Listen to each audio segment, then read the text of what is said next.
Saio hau Nafarroako gobernuak diruz lagundu du.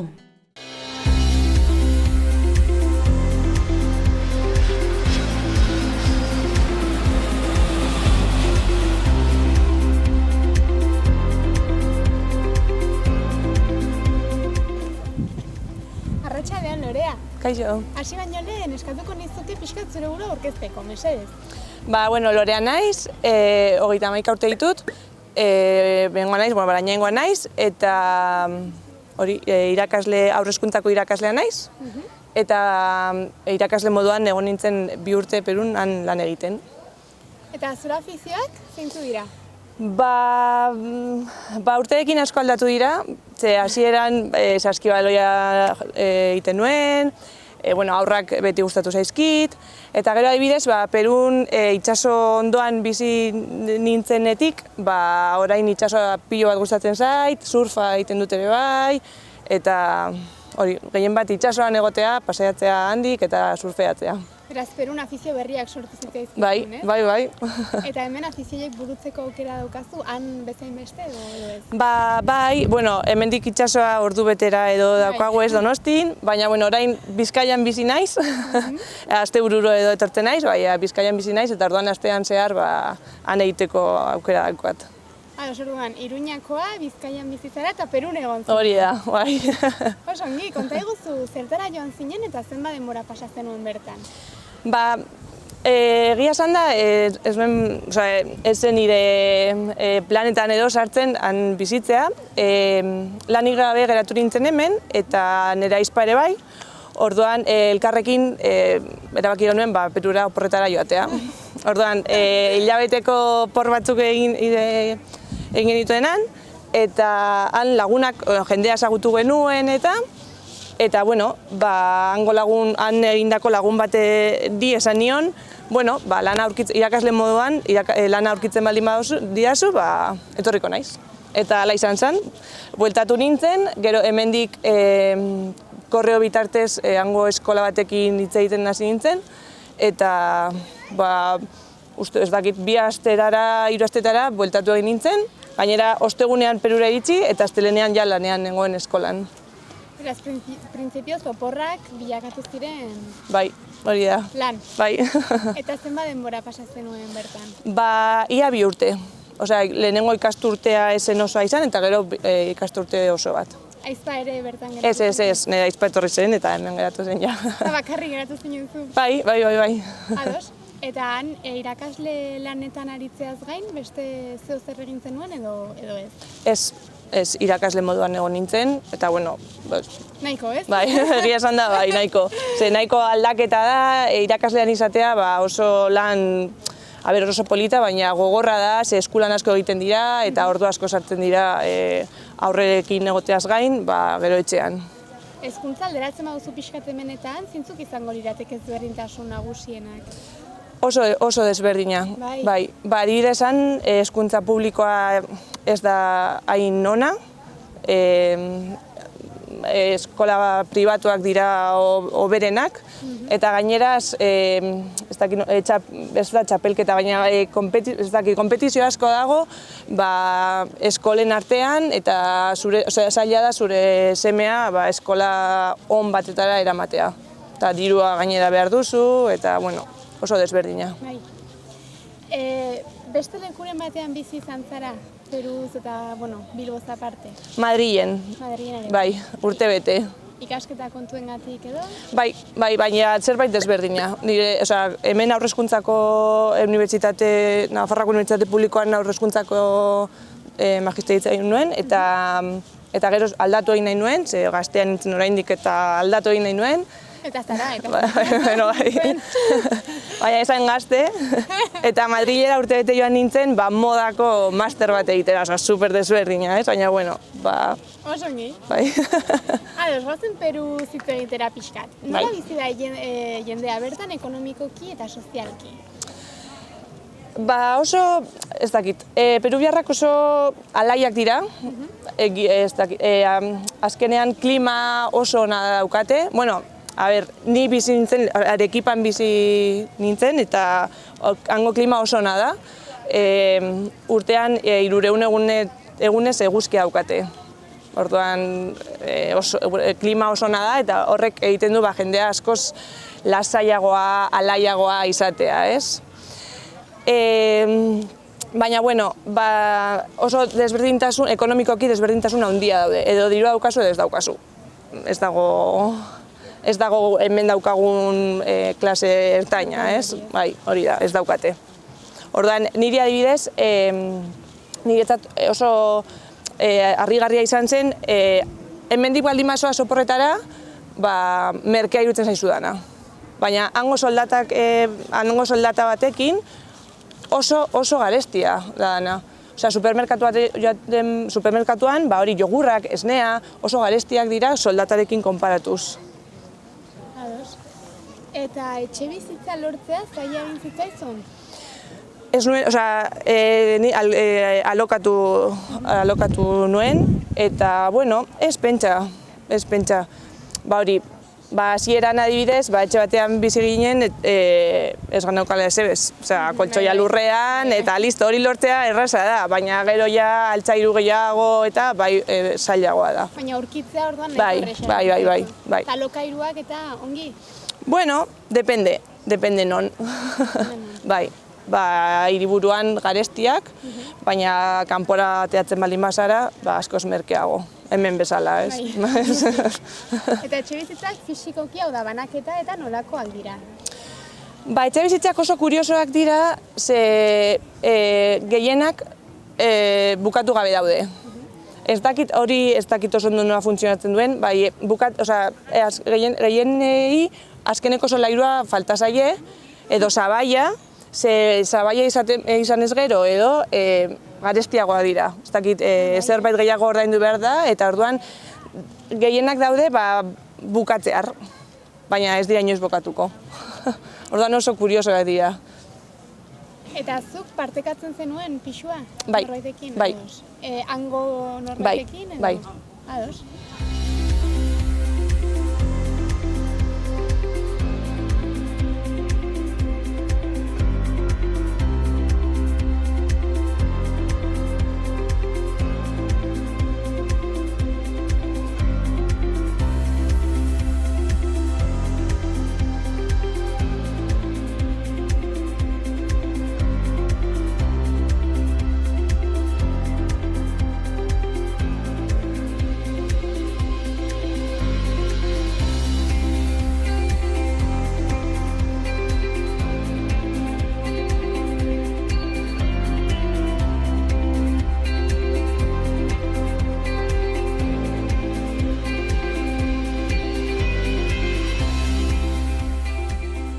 Lorea, konta eguzu pixka bat nolakoa den bertako bizimodua? Bizimodua, azkenean Peru oso herrialde handia da. Orduan, zonalde oso desberdinak daude. Badago, Arequipan Anden zonaldea, badago oso ezaguna den Oiana, iparraldean, badago kostaldea. Orduan, hori, oso leku, nola esaten da, bai, hori da. Orduan, depende non zauden, desberdina, jendea ere bai desberdina. Hala ere, jendea oso, esan dizudanez, hori oso alaia, oso lasaia, latinoak, ez? Azkenean, hain ezagunak diren latinoak, ez? Orduan, ni oso ondo sentitu nintzen beraiekin, eta beti eroso, lagunak egin nituen eta oraindik dauzkat, beraiekin asko hitz egiten dut oraindik, eta oso ondo. Orduan, harremanetarako irekiak dira, errez egin zenituen lagunak? Bai. Eta haien arteko harremanak nolakoak dira? Hemen kuadrillak ditugu eta orokorrean nahiko itxiak garela esaten dute, bertan nola? Kuadrillena ez da eramaten, desberdina da. Eta baita ere, guretzat igual kuriosoena da hemen lehen bizi zen moduko bizimodua daukatela, ez? Adibidez, eskondu egiten direnean, asko elkartzen dira senarraren lagunekin. Edo familia, eskonduta dauden familiekin, bikotekin eta familiekin, eta desberdina, oso familiarrak dira, igandetan familiarekin asko elkartzen dira, ikusten dituzu, paskaltzera, kanpora jaten direla, familia osoa, a lo grande, orduan oso familiarrak, gure kuadrillaren, ideiaren ordez. Ados. Eta bizimodu aipatu dituztu lanaldiak, lan egiteko modua edo nola antolatzen dute? Hemen bezala, egia esan da hemen bezala. Astean zehar nahi dute, asteburutan jai. 8 orduko lanaldia? Bai, normalean bai. Lanaldi desberdinak daude, egia da, jende asko kalean, asko joan daiteke kalean, erosi, kalean asko bizitzen da, eta orduan horiek ez dakit ze lanaldiak izango duten, desberdinak suposatzen dut, bueno. Eta bai. Antzekoan? Bai. Eta izaeraz, esan duzu lasaiak eta alaiak direla. Bai. Horrez gain, nola deskribatuko zenituzke? Lasaiak dira, niretzat adjetiborik onena. Ze, beti berandu, ordua, ez daukate. Eta... Patxadas. Bai, oso, bai. Eta, lanaldiari ere bai, batzuk oso langileak dira, eta dirua lortzearena familia hobeto mantentzeko eta asko daukate, Orduan, adibidez, nik Arequipan egiten nuen lan, herri txikiago batean, handia da, txikia.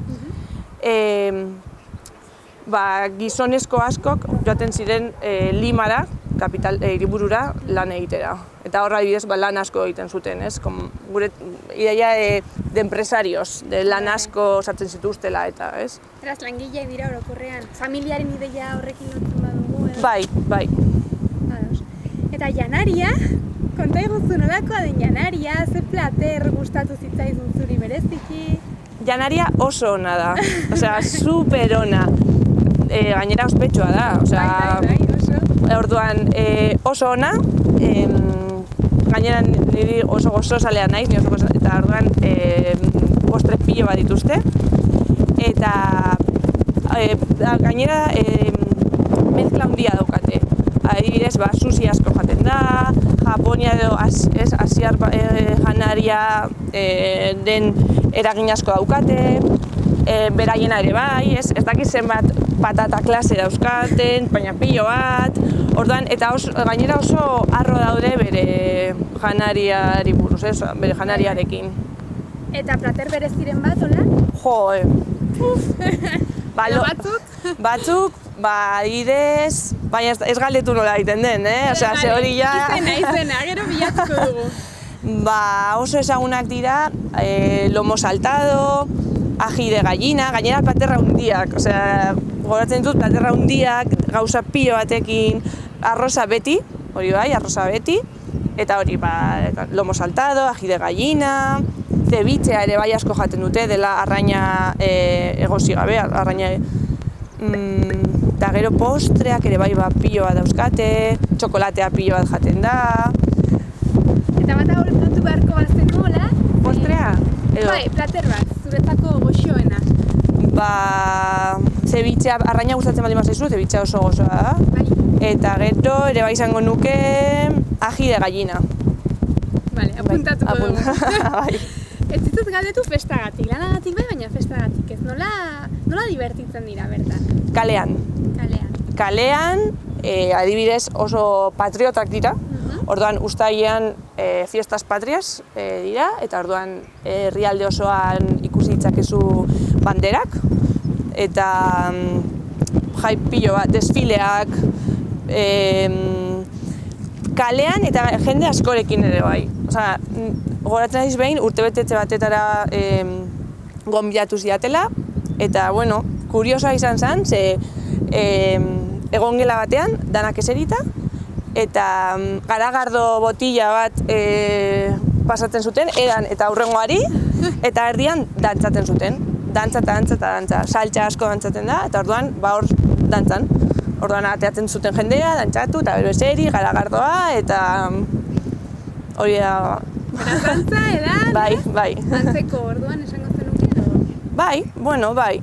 musika aldetik igual, hori, saltsa gehiago entzuten da, eta, baina bai, antzekoa. Asko gustatzen zaie parranda ere, bai. Bai. Eta kaleak biziak dira, jende asko ibiltzen da, mugitzen da kaleetan? Bai. Gainera leku asko oso turistikoak dira. Orduan, hor nahasketa bat egiten da, hango jendearekin eta turistekin. Orduan, bai, nahiko biziak dira. Eta ze zaletasun dituzte, bertan? Pues, futbola. Eta, egia esan da, ez dakit zer gehiago, Voleibola uste dut ere, bai? Voleibola jolazten dute. Futbola, gehien bat. Bai? Hemen bezala, ez? Bai. Eta haien bizimodutik zuri zer egin zitzaizun deigarrien? Jo, ez dakit. Horra harrapatu nauzu.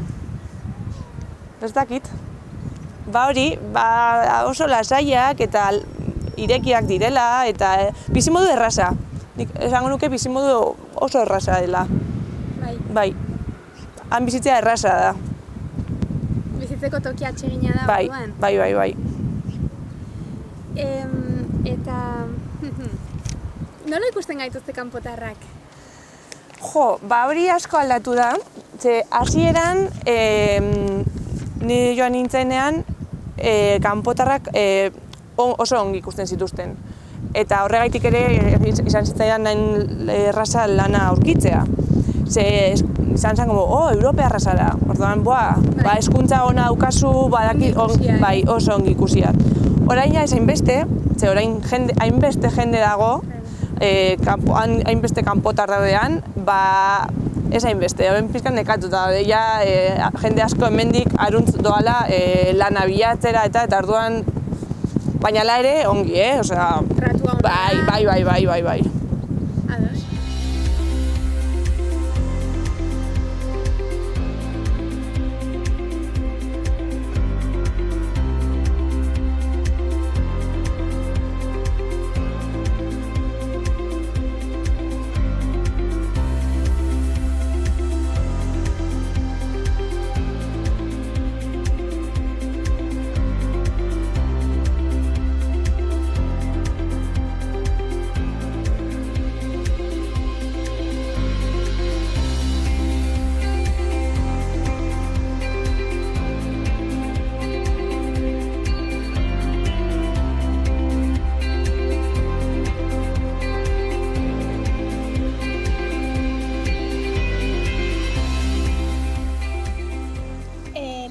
Perun mugitzeko aukera izan zenuela suposatzen dut eta leku ezberdinak bisitatzeko aukera.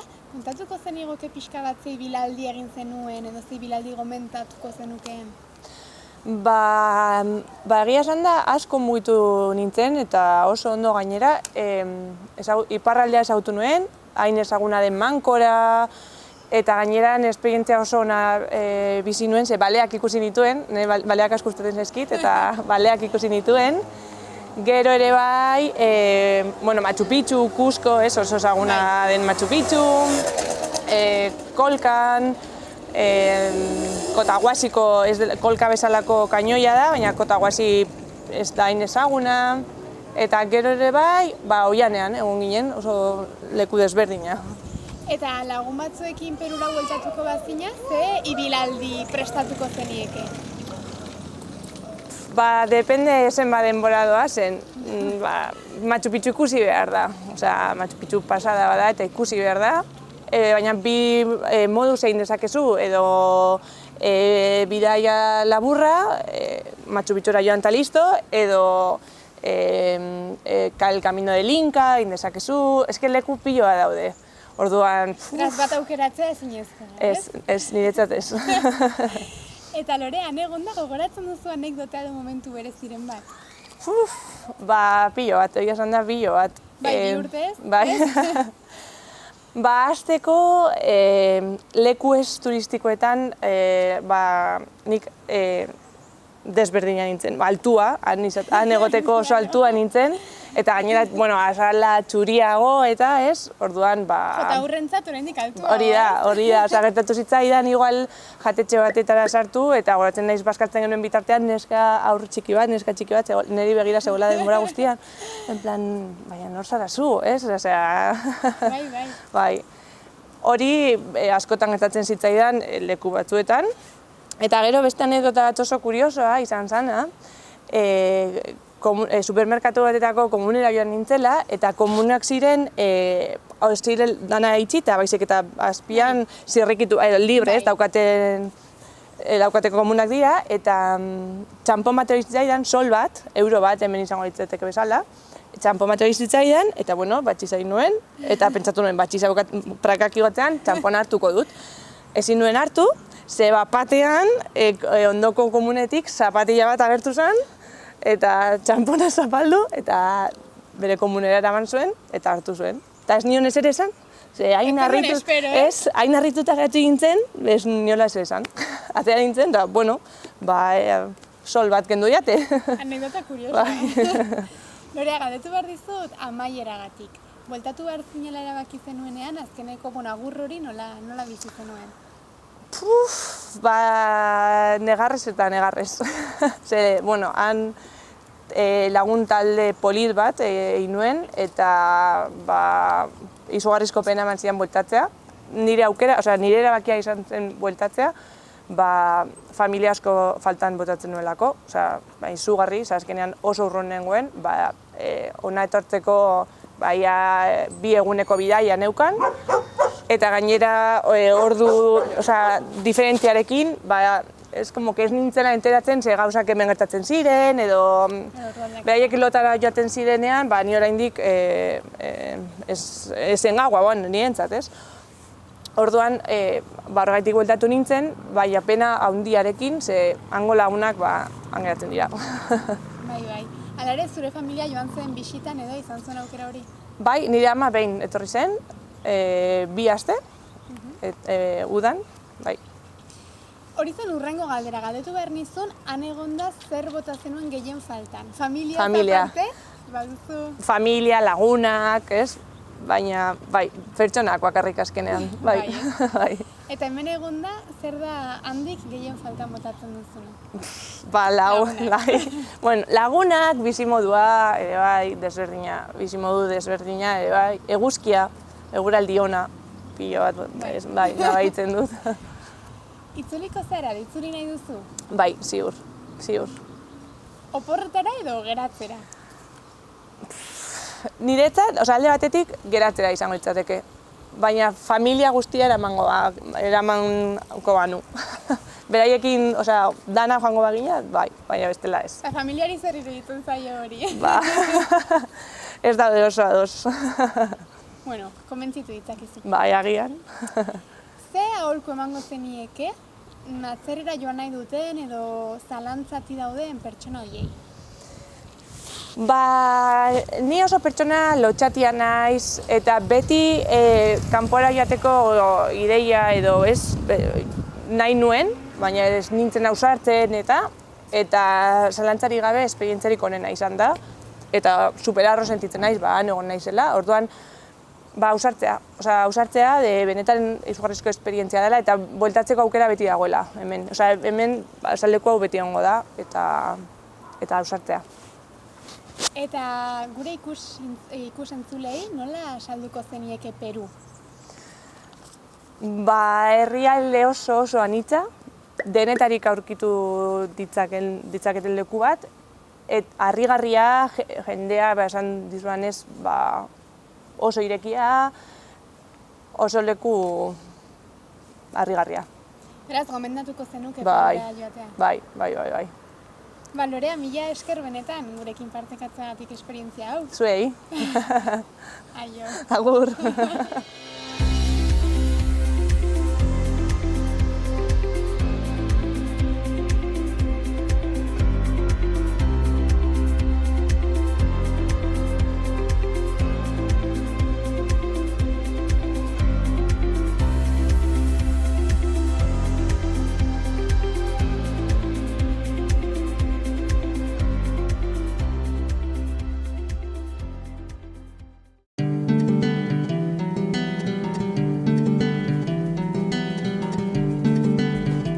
Saio hau Nafarroako Gobernuak diruz lagundu du.